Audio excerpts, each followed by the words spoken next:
What is going on? Huh?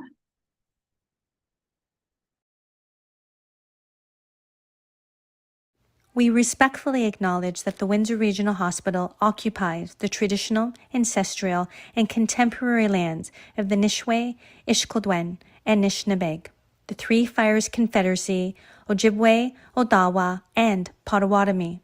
We acknowledge the land and the surrounding waters for sustaining us, and we are committed to protecting and restoring these lands and waters from environmental degradation.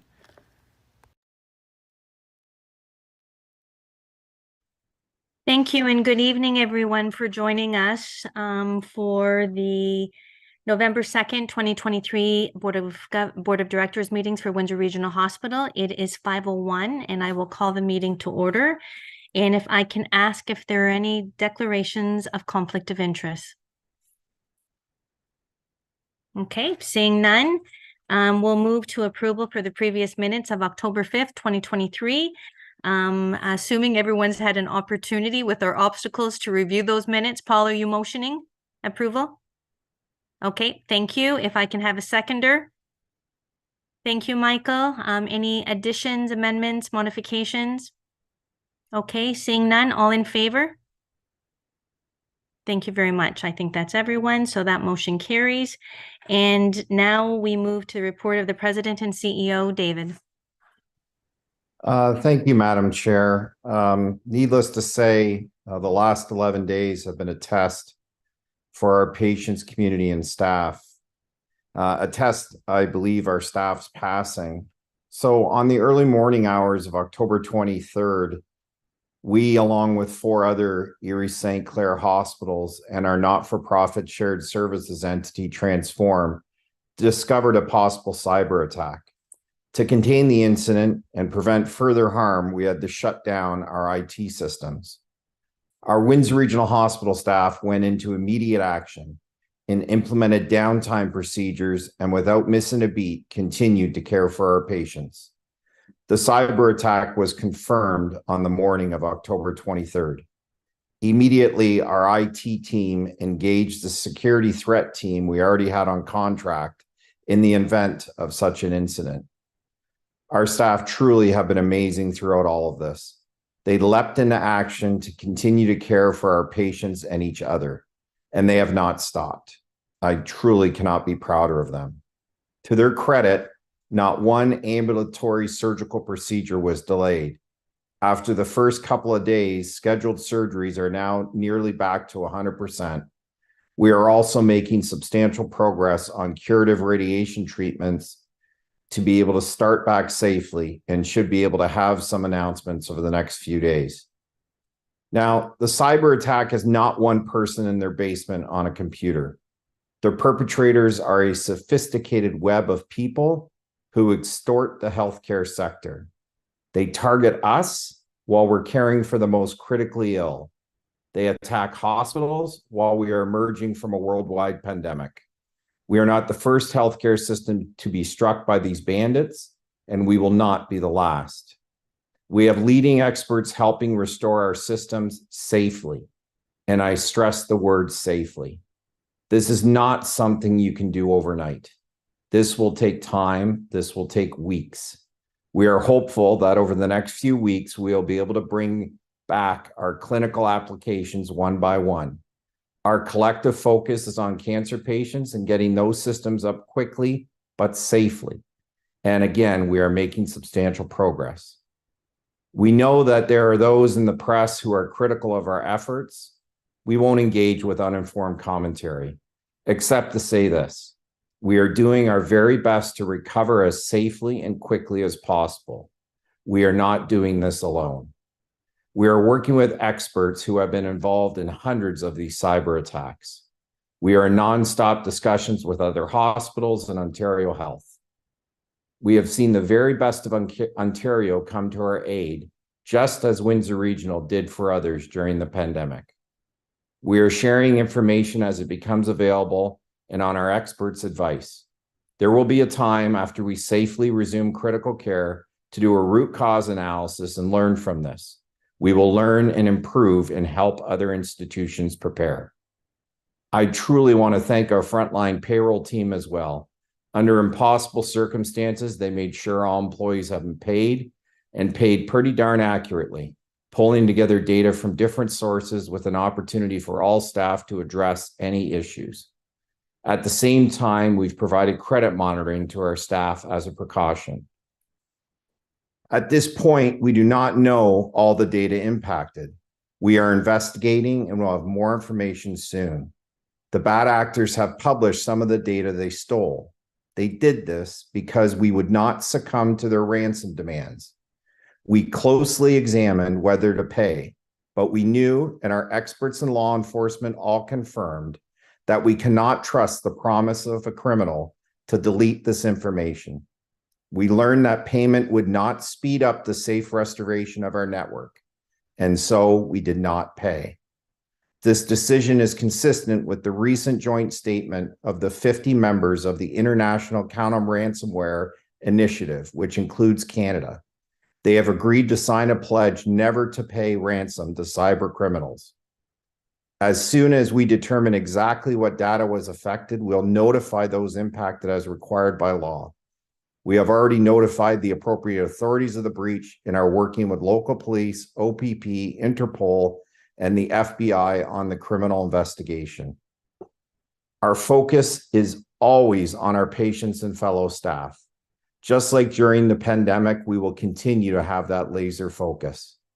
I truly want to thank our Windsor-Essex community for their understanding and support during these critical times. I just want to share some of the comments that they've posted across Erie, St. Clair, and just to show you some of the stuff that our staff has brought forward, which is very powerful for our team members to see this stuff.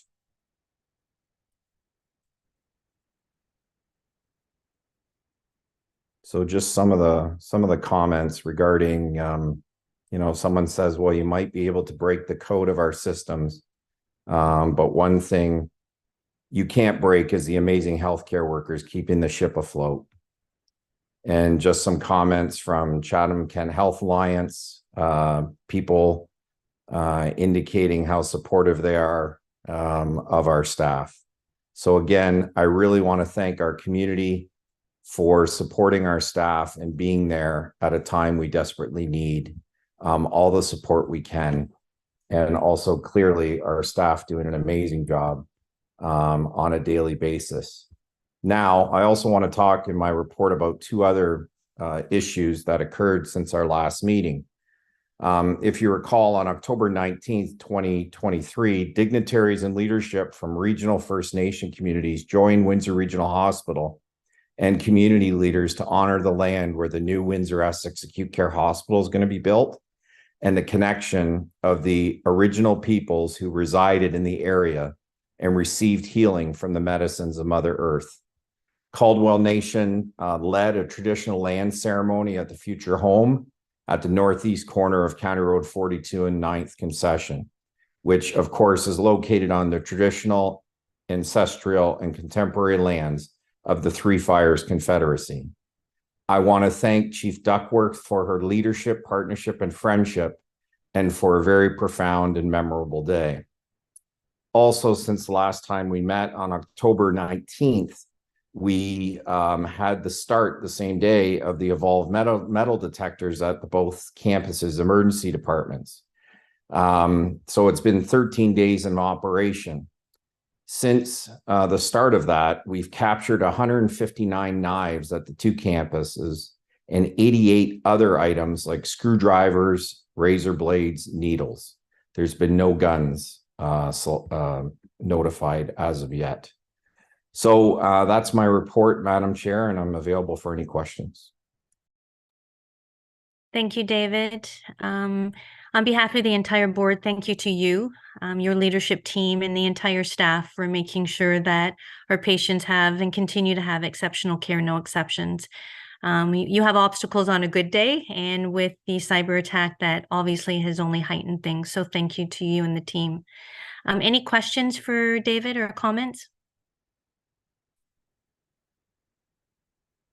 Okay, seeing none, thank you. That report is for information, so no motion is required. So thank you, David.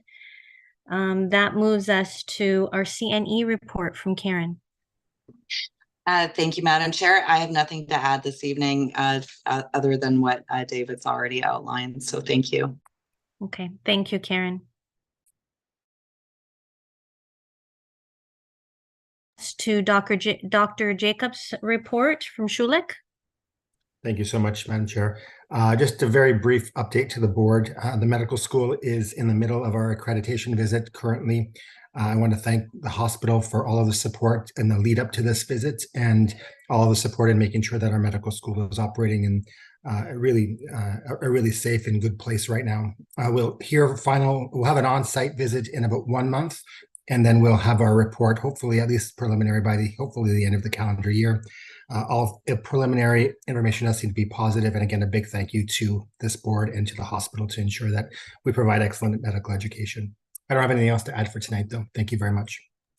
Thank you, Dr. Jacobs. Appreciate that. Any questions or comments from anybody? Okay, that report is for information, so no motion is required. Again, thank you, Dr. Jacobs. That moves us to our financial presentation. Anthony.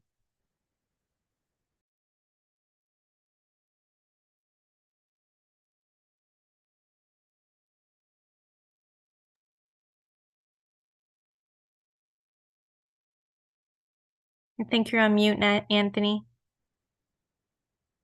I don't see you on mute, but I can't hear you.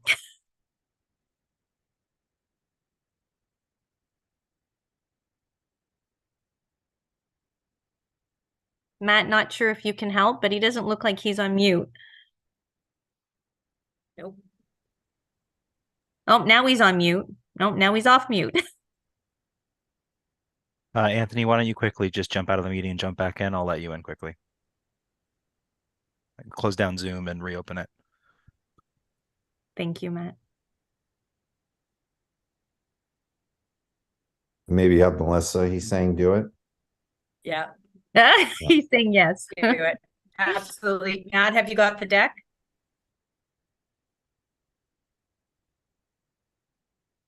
Okay, I have the deck here. Oh, there we go.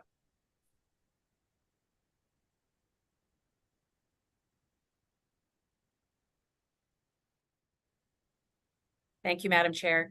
So for the 6 months ended September 30th, 2023, you will note that we are behind budget by about $3.6 million from a total surplus perspective. Our current, our 6 month deficit is about $14.7 million and our budget was $11 million. So that $3.6 million deficit is a result of offsetting higher than expected funding or revenue, more than offset by higher than expected expenses. So if we can go to the next slide, please, Matt.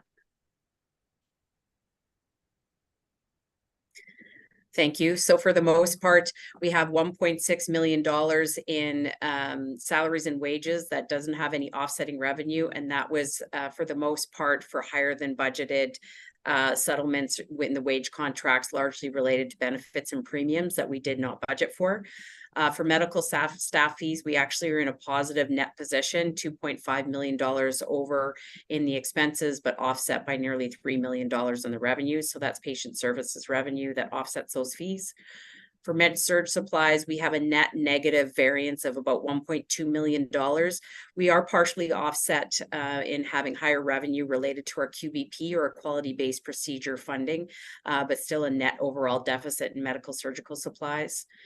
In drugs, we also have a net deficit, although it's largely offset. So our net deficit is $400,000, resulting from just overall additional inpatient drug costs that are not offset by ministry funding or retail pharmacy revenues. And finally, we are about for 6 months ended September 30th, $500,000 over budget in the other supplies and expense line. There are some facilities deficits. We had some chiller breakdowns that were unanticipated and offset by savings across some other areas, including laundry, some labs, and course fees and materials. Next slide, please, Matt. I think that's it.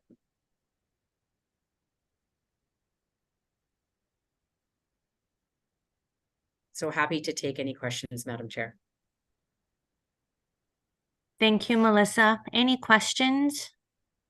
Did I miss anything? Only Great the job, part where I Anthony. spoke about. Yeah. It's pretty just taking convenient questions. timing, I do have to say, Madam Chair. Okay, I don't see any questions, so we do need a motion that the November 2nd financial presentation be accepted as presented. I'll move that. Thank you, Anthony, and Mary will second. All in favor? Okay, anybody abstain? Anybody rejects? Okay, thank you, that passes. Thank you, Anthony and Melissa, appreciate that. The consent agenda, the finance and audit resources of October 23rd, 2023.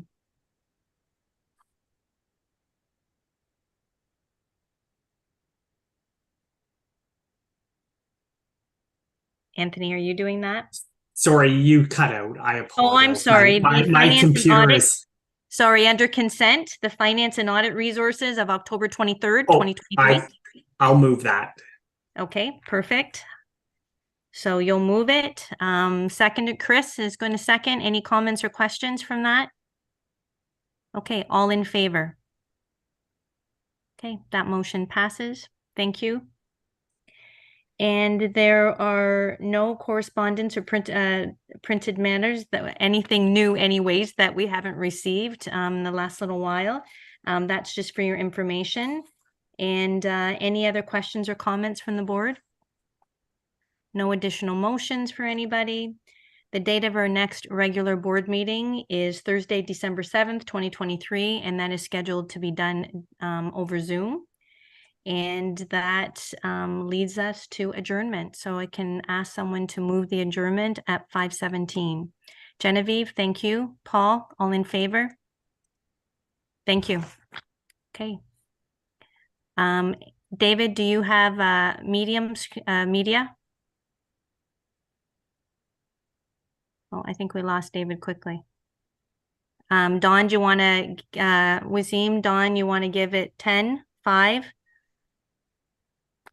I don't think we have media tonight, Patty. Okay, perfect. Okay, we can log back in then for in camera. Great, thank you. We'll see everybody on the other link.